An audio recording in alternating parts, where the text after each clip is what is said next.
안녕하십니까. 거짓과 진실의 우종창 기자입니다. 이 거짓과 진실은 다른 무엇보다도 박근혜 대통령 재판, 박근혜 대통령 사건의 실체적 진실을 규명하는 그런 유튜브 방송입니다. 저희들이 모든 프로그램의 거의 99%가 박근혜 대통령 재판 관련 내용들입니다. 그러다 가끔 이제 한 1% 정도 이 시국과 관련된 좀 민감한 이슈들, 예를 들면 뭐 KBS나 MBC 그 내부 사정이랄까, 아니면 또 김문수 지사께서 전 경기지사께서 하고 싶은 이야기랄까, 또는 김용판 전 서울경찰청장이 하고 싶은 이야기랄까, 뭐 그런 걸 가끔 소개해드리고, 나머지는 저희들 철저하게 박근혜 대통령 재판, 이 재판의 진실, 그 때문에 가는 그런 방송입니다. 그리고 오늘은 저희들이 한 10월 달부터 방송을 하면서 지금 한 대통령을 묻어버린 거짓의 산 해가지고 33편을 저희들이 그동안에 촬영을 했습니다. 그래서 여기에 대해서 독자들의 반응이 과연 어떤 것인지, 그리고 또 태극기 집회에 나가시는 분들은 또 어떤 생각을 갖고 계시는지, 또 우리 방송이 앞으로 어떤 점을 보완해야 되는지, 그런 차원에서 제가 오늘 이 태극기 집회에 열심히 나가시는 독자 두 분을 제가 모시고 이 방송에 대한 소위 말해서 반응을 좀 알아보려고 두 분 모셨습니다. 안녕하세요. 감사합니다. 예. 제일 왼쪽에 계시는 분은 고지연 님입니다.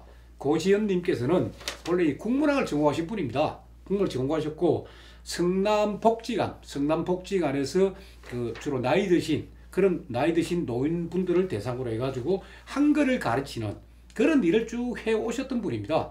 그리고 또 본인께서 이제 국문학 전공하시다 보니까 이제 시도 쓰시고, 그래서 그 꽃과 아침과 시라는 그런 시집도 옛날에 내신 적이 있는데, 작년에 박근혜 대통령 탄핵 정국, 그리고 그 촛불 집회를 보면서 처음으로 가정을 박차고 태극기를 들고 나가신 분입니다. 고지연님께서 오늘 오셔가지고 또 나름대로 느끼신 근데 것도 하나만 정정할게요. 꽃과 바람과 시인데 아침으로 바뀌셨네요. 아, 꽃과 바람과 시. 예, 네, 책이 나온 거기 때문에. 예. 네. 예, 2006년도에 출간하신 시집이십니다. 네. 예. 그리고 이제 가운데 계시는 분은 곽춘자 님이십니다. 곽춘자 님도 소위 40대 자식들을 둔 가정주부세요. 그리고 이분도 뭐 밖에 시위를 할까 집회를 할까 전혀 몰랐는데, 작년 대통령에 대한 탄핵 정국 때 그때 처음으로 태극기를 들고 대한문 앞에 시청 앞으로 놓으신 그런 분이십니다. 그리고 이제 곽춘자님께서는 다른 것보다도 대통령 재판이 열릴 때 그 법정에 들어가셔가지고 재판정에서 일어난 일들, 검사와 변호사의 공방을 글로 써가지고 그 대통령 이 단체 톡방이 있습니다. 그 톡방에 이 재판 진행 상황을 이 실시간 중계를 해주십니다. 그러니까 제가 재판에 안 들어갔을 때는 제가 곽춘자님께서 올리신 그걸 보면서 아, 재판 분위기가 이렇구나 하는 것도 제가 많은 도움을 받고 있습니다. 그런 분이시고, 여기 계시는 분은 우리 이제 땅굴이신 이진아님이십니다. 원래 이제 스위스에서 호텔 경영학을 전공하시고, 그리고 이제 제가 못하는 부분이 영어입니다. 그래서 이진아님께서는 영어를 워낙 잘하시니까 지난번에는 일본 그 중학생, 소위 손정희 영재재단에 거기 선발된 그 장학생 다이치군을 모시고 저희들이 방송을 했을 때, 그때 이제 이진아님께서 이제 전체 영어로 이제 물어보고 번역해 주시고 그런 일을 하셨습니다. 오늘 나와주셔서 감사합니다. 네, 반갑습니다. 근데 고지연님 보시기에 말입니다. 이 거짓과 진실 이 방송 보니까 어떠세요? 저는 이걸 보면서 예. 그동안 이렇게 대충 알았던 사실들을 네. 세세하게 알게 되니까 좀 거기에 마저 빠져가지고 제가 이걸 보면서 잠도 못 자고 지금 보고 있습니다. 고맙습니다. 너무 근데 너무 고맙게 생각하고 있어요. 이렇게 자세하게 해주시는 분이 근데 왜 인제서 나오셨나? 그 소위 말해 그 나이 드신 분들 위해서 한글 또 가르치시고, 네. 그리고 자식들 집을 지키셔야 되는 분이 이런 태극기 들고 놀 때 자식들은 뭐 반발 안 하고 아니면 부모님을 지원하십니까? 당연히 반발했고 처음에는요. 예. 처음에는 지금은 뭐 태극기 이렇게 어떤 단체나 좀 알아서 왔지 처음에는 혼자서 나왔어요. 예. 혼자서 그냥 그것도 이 억울한 마음을 피켓을 만들어 가지고 예. 혼자서 이렇게 들고 나왔어요. 그러니까 예. 어디서 나온지도 모르고 나왔는데 그 사람들이 많이 있다는 게 저 같은 마음을 가진 사람이 그렇게 많다는 걸 보고 저도 감동했고요. 갈 때마다 정말 저절로 눈물이 막 저절로 막 쏟아지는 거예요. 그래서 그 동영상을 찍어가지고 또 저도 거기 저 카페도 있거든요. 예. 카페도 올리고 예. 그랬어요. 예. 근데 근데 곽 춘자님 보시기에 사실은 작년에 탄핵 전국 때 보면은 전 언론이 큰 언론이 소위 대통령은 나쁜 사람으로 몰아가지 않았습니까? 그런데도 완전히 예. 여론몰이도 그런 여론몰이가 어디 있습니까? 예. 아유 정말 모르는 국민들을 아무리 모른다지만 그런 식으로 몰아간다는 건 이거는 뭐 상상조차 할 수 없었던 일이고요. 저 같은 경우는 저는 그랬어요. 박정희 대통령님을 알고 있기 때문에 그리고 예. 또 뭐 제 고향이 옥천입니다. 아이고, 그러다 보니까 예. 유 여사님을 예. 제가 뵌 적도 없고 그렇지만 예. 그 사람이 그렇더라고요. 까마귀도 뭐 동료를 보면 좋다는데 예. 그러니까는 옥천에 유교사 같은 분이 계셨다는 것만 생각을 해도 가슴이 벅차고 그랬었는데 이런 일이 생긴다는 거는 제 심장이 터져나갈 것 같았습니다. 정말로. 그래가지고 제가 태어나서 가장 많은 눈물을 흘린 것이 이번 탄핵 사건입니다. 예, 탄핵 사건. 네. 부모님이 저희 시어른들께서 정말로 이렇게 1년 3개월 동안 제가 초상을 3번이나 치렀는데도 그때 그렇게 눈물을 흘렸어도 이 우리 대통령님 때문에 흘린 눈물은 아마 그 10배는 될 것 같아요. 맞아요. 근데 세상에 어떻게 이런 일이 있을 수 있나 상상이 안 되는 거예요. 근데 이제 두 분께서는 그래도 세상 물정도 아시고 하든지 자식들 그것도 제가 그러니까요. 두 분들 자식들이 그래도 40대를 하는데 말입니다. 예. 그 자식들은 부모님이 행동을 어떻게 보고 계세요? 근데 저희 아들들은 자익은 아닙니다. 아, 자익은 자익. 아닌데 네네 맞아요. 엄마가 나서는 거는 원치 않죠. 그런데 예. 워낙에 이제 저희 큰아들이 예스맨이었어요. 자라면서부터 예. 엄마에 대해서는 항상 예. 이렇게 반대가 없고 뭐라고 얘기하면 네 뒤돌아서는 금방 딴짓을 해요. 그러면서도 그렇게 했는데 엄마가 하는 거에 대해서 말은 안 하지만 언젠가 그러더라고요. 어머니 저는 어머니가 하시는 거에 대해서 반대를 하는 게 아닙니다. 어머니가 위험해지실까봐 다치실까봐 예. 그거를 걱정하는 겁니다. 그러니까 좀 저희들 걱정 안 하게 해주세요. 그렇게 말씀을 하셔요. 그리고 이야기를 이제 아들이, 며느리가 하는 이야기는 예. 어머니 너무 그렇게 극우적으로만 생각하시면 안 됩니다. 예, 이렇게 예. 얘기해가지고 예. 네 애들이 그렇게 생각해 주니까 고맙긴 한데 예.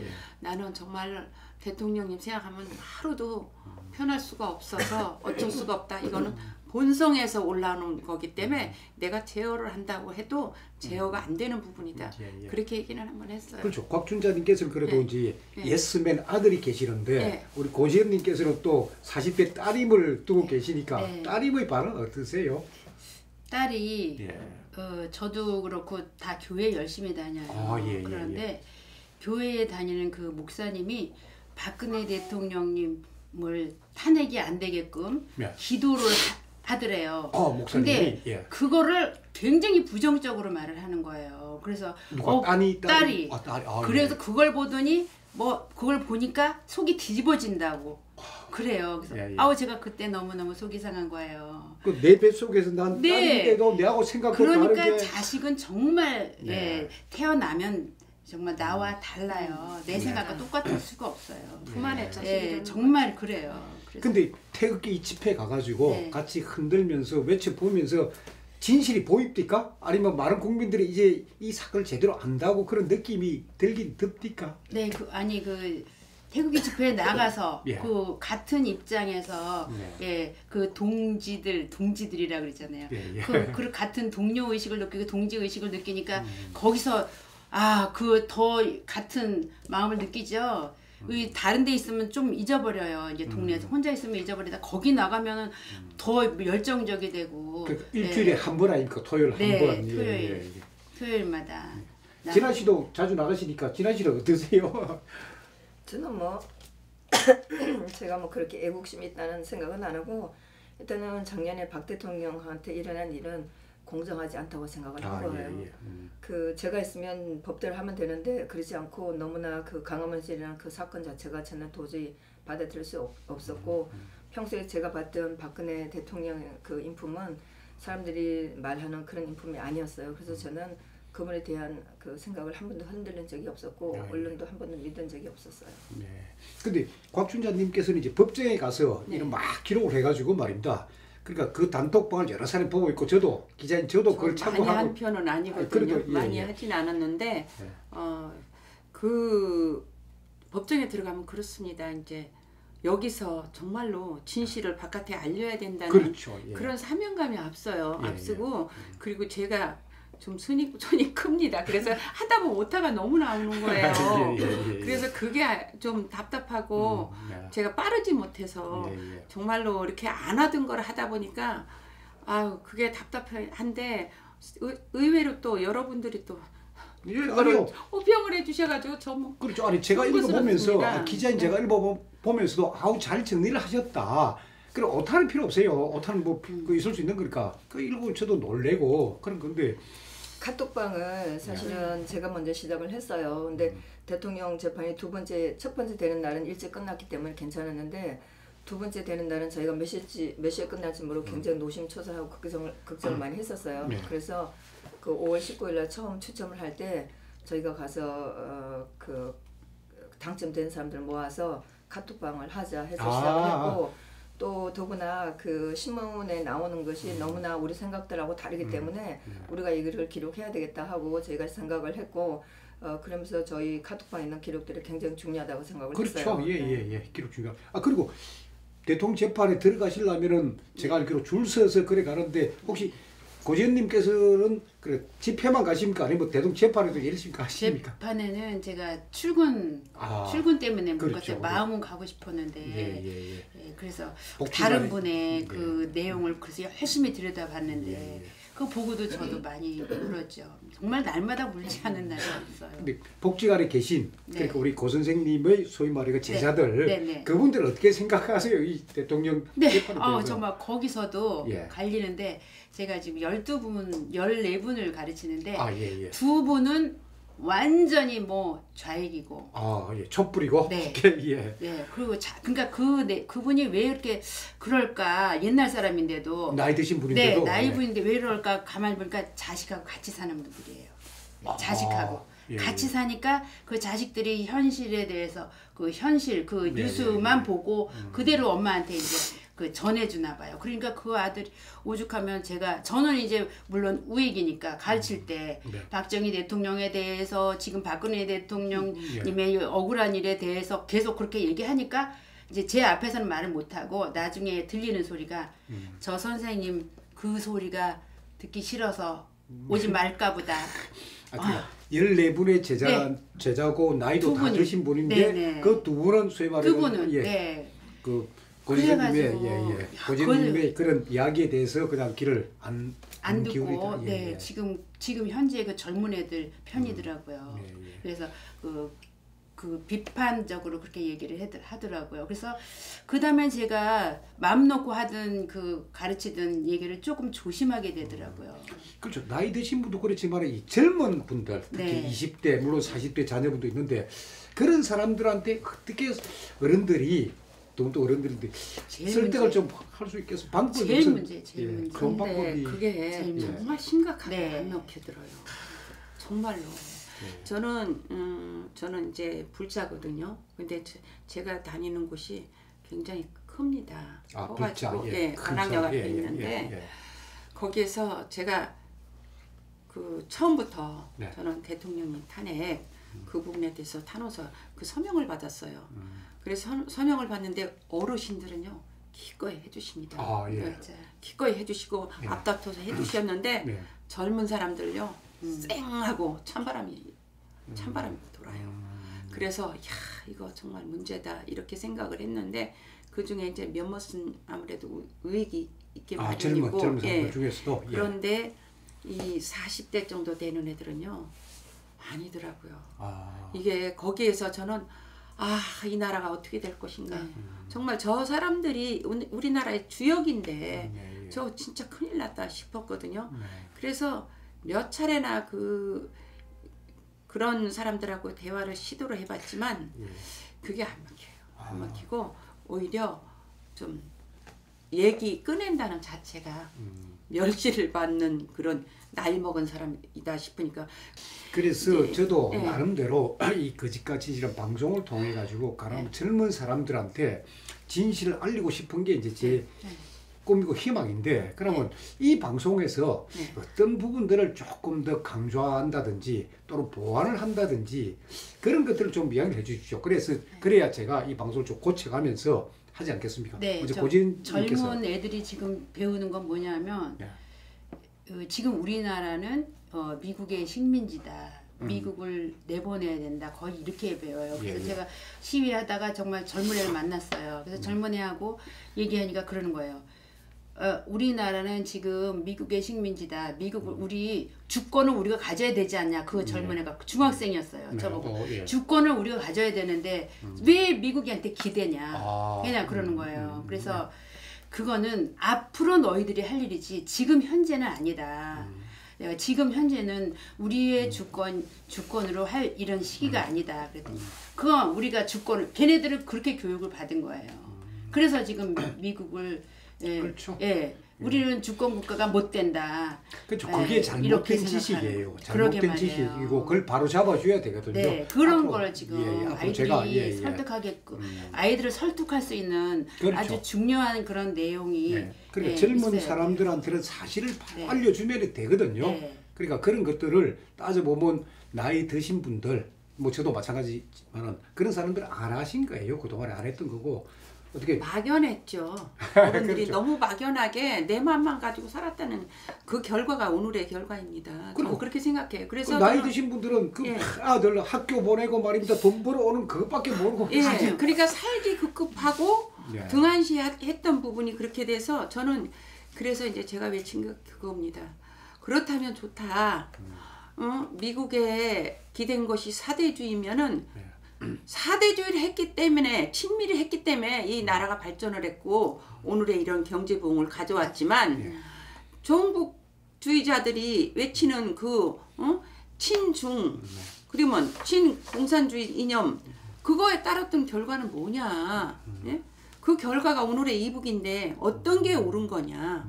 그거를 외치니까 그것도 할 말들을 잃어버려요. 그렇게 되면 그러면 뱃속에서 기생충 나온 게 옳은 거냐? 먹기 싫어서 살이 쪄서 고민하는 게 옳으냐? 네. 그래서 저도 느끼기에 예. 이런 유튜브 방송을 통해 가지고 99% 박근혜 대통령 재판의 제가 진실을 지금 보도를 하고 있지만은 저도 힘이 미약합니다. 미약하기 때문에 이제는 우리도 어떤 행동이 필요하다는 게 저도 느끼고 있습니다. 네, 느끼고 네. 있고 그리고 지금 박근혜 대통령 재판과 최소한 피고인의 재판 그리고 이재용 삼성전자 부회장의 재판이 거의 같은 내용들입니다. 거의 같은 내용들인데 워낙 기록이 방대하다 보니까 25만 쪽 거의 30만 30만 쪽. 예. 그 정도 되다 보니까 재판부에서도 이 기록을 다 보기 힘이 듭니다. 그래서 저도 이번 연말을 기해 가지고 제가 이제 제 나름의 개인적인 생각입니다. 그러니까 여러분들께서 어떻게 생각하시는지에 따라서 저도 할 생각인데 이 재판부에다가 서울중앙지법 형사 22부 이 재판부에다가 제가 대통령 탄원서 그러니까 그냥 단순하게 뭐 선처를 바란다 그게 아니고 이 사건의 실체적 진실은 이런 부분입니다. 이런 부분에 좀 중점을 둬서 재판부에서 좀 봐주십시오 하는 제가 탄원서를 공개적으로 하나 쓸 생각입니다. 그래서 너무 감사합니다. 근데 재판장께서 워낙 기록을 많이 보셨으니까 이 탄원서 길게 쓰면 안 됩니다. A4 용지로 한 10장 이내로 아주 압축시키고 아주 축약해가지고 재판장께서 그렇고 부담 없이 한번 쫙 읽을 수 있는 그런 내용을 가면서 그리고 이 탄원서가 이제 1, 2장이 아니니까 저도 공개할 생각이에요. 공개해가지고 이 태극기 드신 분들 그리고 토요일마다 이 집회하시는 분들께서 그분들께서 제가 이제 이거 탄원서를 공개하면 그걸 보시고 좋은 의견, 요 표현을 이렇게 바꾸면 좋겠다. 요런 아이디어를 좀 집어넣으면 어떠냐 하나 주시면은 제가 아마 1월 5일쯤 공개를 하고 1월 10일까지 서명을 받아가 왜냐하면 1월 26일 날이 최소한 피고인의 재판이고 선고고 2월 5일 날이 이재용 부회장의 선고입니다. 그 전에라도 이걸 좀 알려가지고 시간이 너무 없어. 그렇죠. 그래서 제가 강조하고 싶은 데 딱 저는 이 전체 사건 중에서 강조하고 싶은 딱 내용은 4가지예요. 딱 하나는 뭐냐? 안종범 수첩이에요. 지금 안종범 수첩은 검찰하고 특검이 그런 안종범이가 2014년 6월 4일 날 청와대 들어가면서 쓴 39건짜리 하고 이 사건이 터진 이후에 지가 정리해서 쓴 11권짜리하고 이게 뒤죽박죽이에요. 뒤죽박죽. 네. 그러니까 39건짜리 업무수첩은 저도 보면은 흐릿해요. 그게 무슨 내용인지 그냥 모릅니다. 대충 예, 평상시야. 그렇죠. 그냥 쓴 거고 그 39건짜리 보면은 2015년 7월 24일, 25일 대통령께서 재벌 총수 7명 만난 그 기억 전혀 없습니다. 그 나머지들 갖다 놓고 이제 검찰은 자기 필요한 부분만 살짝 끄집어내가 보여주고 하는데 안종범 업무수첩 이걸 좀 정확히 봐달라 하는 거 하나 제가 말씀드리고 다음 두 번째는 결국 JTBC에서 보던 태블릿 PC입니다. 네.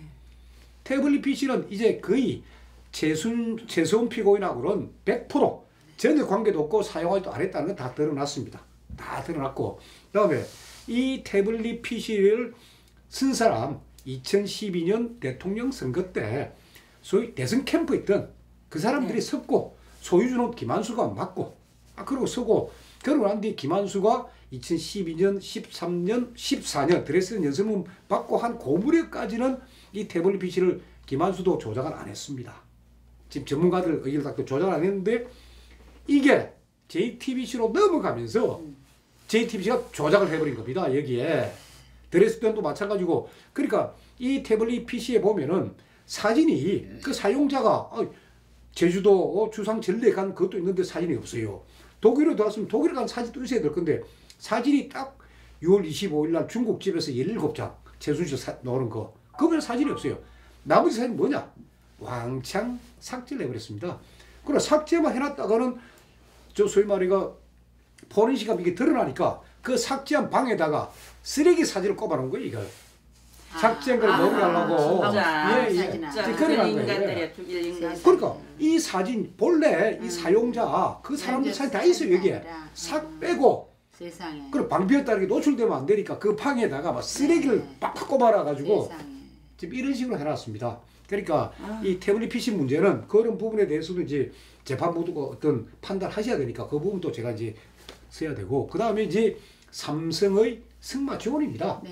삼성 승마 지원은 소위 김종 문체부 차관 그리고 박상진 삼성전자 사장 그리고 박원호 전 대한승마협회 전무 이 세 사람의 말장난이고 특히 김종 문체부 차관이 그냥 뭐 대통령께서 정유라를 콕 집어가지고 지원해줘라 했다.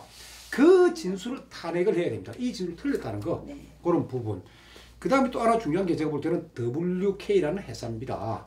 WK는 그 고영태가 만들고 고영태 소위 7인방들이 뭐 좀 하려고 했던 그런 데입니다. WK가. 그런데 그게 결국 대통령 지시를 받은 최소한 피고인이 만들고 거기서 뭐 플레이그라운드 광고가 듣고 별의별 게 다 나오는데 그 부분도 밝혀줘야 된다고 보거든요. 그래서 저는 이 4가지 사안에 초점을 맞춰가지고 제가 한번 일단 정리를 할 겁니다. A4 용지 한 10장 분량으로. 그리고 나서 이거를 제가 1월 5일 날 제가 이제 페이지를 공개할 거예요. 이 페이지 공개해가지고 그리고 저희 독자분 중에 보면은 현직 변호사들이 좀 계시더라고요. 그러니까 대통령 변호인도 말고 그리고 최소한 피고 변호 말고 그분들이 저한테 말이 잘 와요. 무슨 판결문 좀 보내달라, 무슨 조수 좀 보내달라. 그래서 누구세요? 제가 인천에 있는 어느 변호사입니다. 어디에 있는 누구입니다. 그걸 제가 다 갖다 드리는데 그런 변호사들께서 이 탄원서에 딱 보고 그럼 이런 의견 넣어라. 그래서 저는 이제 이 세 분도 계시지만은 진짜 이 대한민국을 사랑하는 그런 태극기 이쪽 분들이 제가 한번 공개적으로 일기가 아니니까 제가 공개를 하겠습니다. 그거 보시고 이렇게 고쳐라 이렇게 고쳐라 해가지고 1월 10일쯤은 완벽한 거를 재판부에 내놓고 결국 박근혜 대통령 탄원서예요. 이 사실관계를 제발 좀 면밀히 살펴봐 주십시오. 그렇게 할 생각입니다. 어떻게 그래도 되겠습니까? 너무너무 감사합니다. 진짜 꼭. 그러니까 지금 제가 그 김세윤 재판장의 판결문을 보면은 상당히 이분이 사실관계를 많이 지금 다루고 계시거든요. 예. 저희들은 굉장히 서운한 마음이 많거든요. 예, 예. 그리고 이번 사건 관련해서 뭐 특별히 궁금한다든지 저한테 여쭤보고 싶은 게 있으면 뭐 마음대로 물어보십시오. 당연히 뭐 대통령께서 무죄를 풀려나는 걸 저희는 바라고 있으니까. 그렇죠. 지금 그러니까 1심에서 다 바라기 힘들 겁니다. 1심에서는 아마 몇 가지는 걸릴 거예요. 18가지 혐의 중에서 네. 몇 가지는 걸리고 네. 1심에서 그래가고 그 부분은 결국 2심 가서 또 다투고 또 대법원까지 가야 됩니다. 그래 그럼 이게 이 재판이 몇 년을 가게 아니요. 거기까지는 안 갑니다. 그렇게 안 가요. 예, 예. 2심 같은 경우는 너무 구속돼서 지치실 것 같아요. 아닙니다. 다른 사건들 그러니까 1심 판결에서 거의 다 드러나고 네. 그리고 2심으로 가게 되면은 그 이제 그 절차가 6개월 내에 해야 됩니다. 그리고 대법원 또 네. 구속 상태는 뭐 기간이 6개월 예 6개월 내에 다 해야 됩니다. 불구속 상태는 마음대로 해야 되지만은 그러니까 제가 볼 때 오래 가지는 않을 것 같고 지금 보니까 이제 현 정부가 그러니까 현 정부에 대한 어떤 국민 지지도가 자꾸 좀 떨어지고 있습니다. 그러니까 현 정부가 이 국민 지지도 떨어지고 하면 결국 방법이 없죠. 그리고 평창 올림픽도 성공하려면은 이재용 부회장도 풀어주고 박근혜 대통령도 풀어주고 그러니까 온 국민들이 마음속에 아 잘하고 있다 해야 그럼요. 그렇게 아니겠습니까? 예, 예. 예. 그래서 재판 결과에 대해서는 그런 조금 시간은 크게는 안 걸립니다. 아마 내년쯤이면 거의 끝날 거예요. 아니 대통령님 건강이 너무 안 좋으시니까 그게 제일 걱정스럽고. 아 대통령께서 제가 네. 옛날에 만나보고 그러니까 본인께서 이 요가를 하셨더라고요. 예. 요가를 하시고 진짜 나름대로 오래 하셨어요. 예, 하시는데 이 우리나라 감옥은 소위 말해가 안전뱅이 감옥입니다. 네. 앉아 있어야 되니까 아, 그러니까 바닥이 딱딱한 바닥인데 그게 뭐 방석이 있는 것도 아니고 네. 그리고 유일하게 잘 때만 누울 수 있으니까 그게 그러니까 어느 정도 되면 사람도 편안하게 누워 있어야 허리도 똑바로 되는데 그게 좀 그런데 불편합니다. 평상시에 예. 누워 있으면 그것도 화면에 잡혀서 안 되는 거예요? 아니 그게 아니고 그게 소위 수용자 규칙 그 수용자의 벌칙상이 있습니다. 그 누워 있으면 벌칙이래. 바로 예예 아, 세상에. 소위 말해가지고 그러니까 눕고 싶어도 다 맘대로 못 눕는 거예요? 눕습니다. 저는 뭐 그래요? 눕는 순간에는 바로 교도관이 달려옵니다. 어쩜 좋아. 교도관 달려오고 어머, 그게 몇 번 그렇구나. 계속되면은 네. 소위 말해가지고 와. 징벌방이라고 있습니다. 징벌방으로 가야 그러면 되고 힘들면 이렇게 누워 있지도 못해요? 전혀 누우지 어머머. 못합니다. 예. 참 좋아. 그러니까 서서 걸을 수 있어도 절대 누워 있지는 못하고 어머, 그 몸이 아프면 유일하게- 좀 누워야 되잖아요. 허리 아프고. 그러니까 밤 9시가 네? 되는 순간에 디스크 누울 있으면 수가 얼마나 허리 있습니다. 아픈데요. 예예예. 야. 좀 그런 거는 예, 좀 그러면 심각합니다. 그냥 눕는 형태를 하고 운동할 수는 없어요. 그것도 안 돼요. 그리고 걸어 다닐 야, 수도 있고 저 그렇구나. 이래 뒤에 벽에 좀 기대는 것도 교도관을 잘못 만나면 제가 듣기로 만나면 바로 아유. 주의를 받는다고 합니다. 네. 그러니까 하니까 그냥 아. 막 가만히 앉아 계시다 아니면 서 있어야 돼요. 서 가지고 해야 되고 그런 거 좀 힘들고 또 뭐 다른 궁금한 예, 거 아, 없으세요? 제가 예. 저기 태극기 집회 나갈 때 네. 화가 난 게 뭐냐면 박 대통령하고 최순실하고 재산 공유했다. 그게 제일 화가 나서 맨 쓰고 나왔어요. 예. 너희들은 재산 공유하냐? 너희들은 형제하고 재산 공유하냐? 안 하잖아요. 예, 예. 형제들이 더 돈 서로 뺏으려고 그래요. 근데 어떻게 최순실하고 박 대통령하고 재산 공유했다. 그 저기 퇴임으로 대비하여 미르 K 스포츠 재단을 설립토록 최순실에게 역할을 하게 했다. 이게 가짜로 나왔잖아요. 그렇죠. 그렇죠? 그게 대통령 파면 결정문에 그런 내용이 들어있고 네. 그 진술은 차은택의 진술 속에 있는 건데 그런 부분들이 지금 1심 판결을 통해 가지고 차은택의 말은 신뢰도가 없다. 네. 그건 김성현 아니다. 예, 재판장 얘기를 하시고 증거가 그리고 안 된다. 1979년 12.6 나고 그러니까 박정희 대통령께서 서가시고 난 뒤에 그리고 80년부터 1998년까지 박근혜 대통령은 소위 말해가 야인입니다. 잊혀진 존재입니다. 네. 네. 그 무렵에 최소한 표현은 뭐 했느냐? 압구정동에서 초이 유치원 한 겁니다. 유치원. 네. 네. 아니 유치원하고 박근혜 대통령께서는 청바지 입고 전국을 네. 돌아다니시면서 마음도 바꾸고 그러면서 이제 전국 산하도 구경하시면서 의학도 공부하시고 네.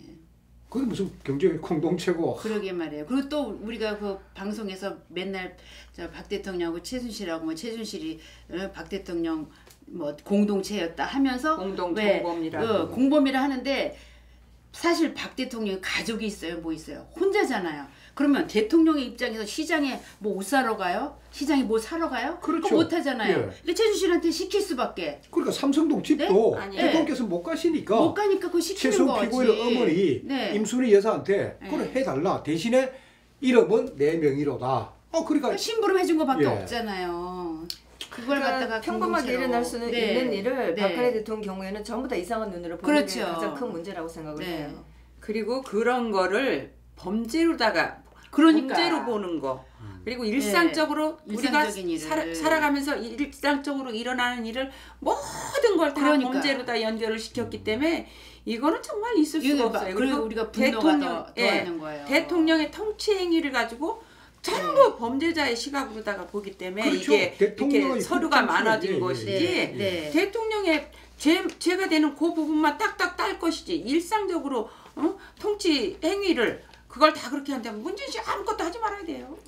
그리고 아무것도 하지 말아야죠. 엊그제 이재용 부회장에 대한 네. 이거 마지막 결심에서 네. 검사들이 물어본 게 아니 삼성이 평택 반도체 공장 할 때 그 소위 말해가지고 그 저기 경영권 승계 받기 위해 가지고 말이지 그래 정부한테 부탁하지 않았느냐 이렇게 검사가 물으니까 네. 이재용 부회장이 아니 제가 왜 부탁합니까?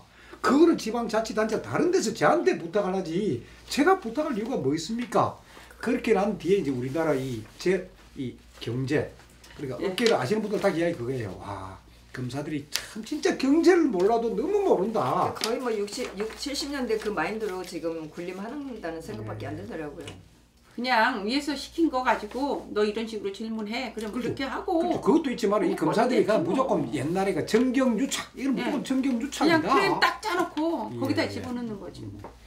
아이고 아유, 오늘 참 정말로. 이 시간에 나와주셔서 고맙습니다. 그리고 아니요, 진짜 너무너무 감사합니다. 언제든지 아. 말입니다. 저희 방송에 대해 가지고 네. 궁금한 거 네. 그리고 이건 좀 바꿨으면 좋겠다 그런 거 있으면 언제든지 말씀해 주십시오. 그리고요 아까 예. 행동을 해야 된다고 말씀하셨는데 사실 작년에 이런 일이 있고 나서 저희가 굉장히 분하고 그래서 언론들을 다 끊었잖아요. 방송도 네. 안 보고 신문도 안 보고 그런데 최근에 저희가 알게 됐지만 우리은행에서 정말 황당한 일을 했어요. 네. 제가 굉장히 화가 났고요. 어제 잠을 못 잤어요. 은행 가서 아니 그러니까 항의를 그 했고 캘린더에 저도 보고 놀랐어요. 그리고 촛불 좋다 이거예요. 아니 근데 왜 10월달 캘린더에는 인공기가 있어요? 그렇게 야. 어떻게 그걸 인용? 저도 막 촛불 용인할 정도는 수가 있어요. 그래도 막 아이고 네. 뭐 이럴 수 있겠는데 인공기를 걸어놨기에 네. 이건 좀 그건- 심하다 그거는- 하는 생각이 듭니다. 그건 심한 정도가 예, 아니라 저는 이게 굉장한 공포를 은연중에 느꼈어요. 국민들의 예. 의식을 딱 바꿔버리는 거예요. 바꿔버리는 작업이죠. 근데 그 이제 그런 일이 자꾸 너무 네. 저항이 생깁니다. 국민들이 저항을 할 그래서 때요. 제가 어저께 전철에서 그랬거든요. 인공기가 지금 그냥 날아다니게 돼 있다. 널브러지게 이제 다 유포된다. 어떻게 생각하냐 어른들. 뭐 그랬더니 저희는 그거는 안 되지. 그렇게 언론을 끄는 것처럼 우리은행이 다 저항을 해야 된다고 생각해요. 예. 그래야지만 이 단순히 이 우리은행 사건뿐만 아니고 다른 서비스 기관에서도 분명히 뭔가 좀 생각할 수 있도록 저희가 은행 거래를 끊든가 거래 끊어야 네. 되고요.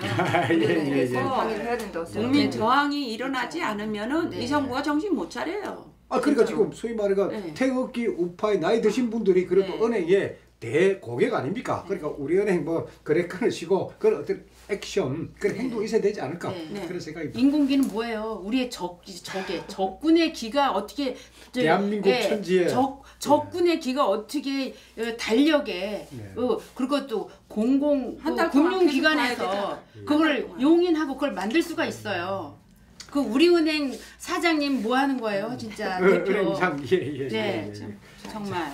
네. 오늘은 고맙고 다음에 또 기회 있을 때 제가 여러분들 또 모시고 또 바깥 소리를 듣는 그런 자리를 만들도록 하겠습니다. 오늘 나와주셔서 감사합니다. 네, 감사합니다. 감사합니다. 반갑습니다.